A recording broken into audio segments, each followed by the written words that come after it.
Nah, man, I've been upset too if I was Hayden Deegan, dude. Like, he came out, he had a really good heat race. He was talking about how good that heat race went. You know, he was like talking about going for it or not, like in the interview. And then turns around, started at Moto, that main event, dude, and it all went to crap after, Tom Vial and Seth Hemaker kind of got into it and kind of wiped out half the field, I think it's a little unclear exactly who he was mad at.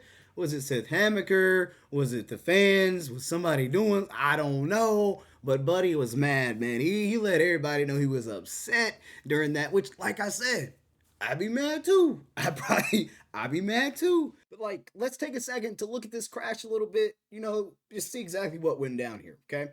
So, as you can see, starts looking fine, and then out of nowhere, if you look at Seth Hamaker right here, come back one piece.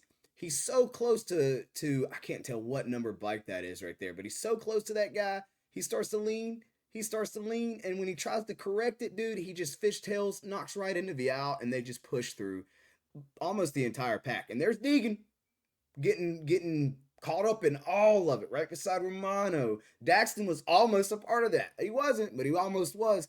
And before you know it, bro, just the tumbling ensues, and it was crazy. And then we check out Evan Ferry right here, dude, gets blasted right into the wall. A lot went down in that first turn, and then you see Haiden trying to go through the rhythm sections, and where his bars are messed up, he can't really get through the rhythm sections. He tries to turn in this bowl turn right here, and it doesn't work out for him, and you can just see he's really off balance. So it really ended up ruining his night. I think he ended up finishing 16th place. He ended up being like 2 laps down. There was a lot against him in that race. Just take a minute and look at his bars. Like, you can see how badly his bars were bent down. And like, you can imagine trying to get through a race with your bars bent in that way. Like, you definitely wouldn't want to try to go through a race with your bars bent that way. But you can only imagine how difficult it was to go through turns, hit jumps, the whoops, man. Imagine going through some whoops with your bars busted like that. That's tough. But I got to give the kid, some credit because, after the race, he's taking this photo here and he literally says, stuff happens. It's racing. Good part is we have plenty of racing left. I ain't no quitter and I'll work my butt off and come out swinging in Dallas. So, like, terrible night. I think he was frustrated throughout the race, right? But at the end of it all, had time to cool down, think about it. And he seems like, he's going to come into the next round with a really good, like, mentality. Yeah, let's take a moment, and check out the pileup between Beth Hamaker and Cameron McAdoo. I don't know, the plague of the pro circuit Kawasaki. I don't know, they just had bad luck, man.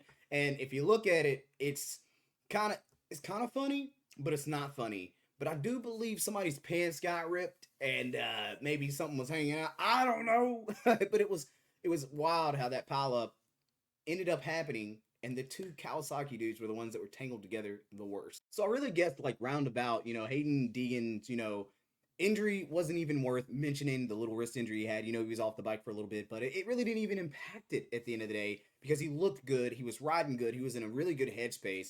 The crash happens in the main event, throws him off. He still puts it out. He's really angry. He's throwing up birds and whatnot to people. Yeah, hey, it happens. Frustrations happen, but at the end of the race, he has time to cool down, think about it, chill out, kind of focus back in, and he's ready for the practice before Arlington. So all in all, I believe everybody out there was blessed, dude, because that could have been a lot worse, especially for Evan Ferry, for anybody in the crash. But good racing, crazy stuff happening. 250 East never fails to be an exciting opener every single season.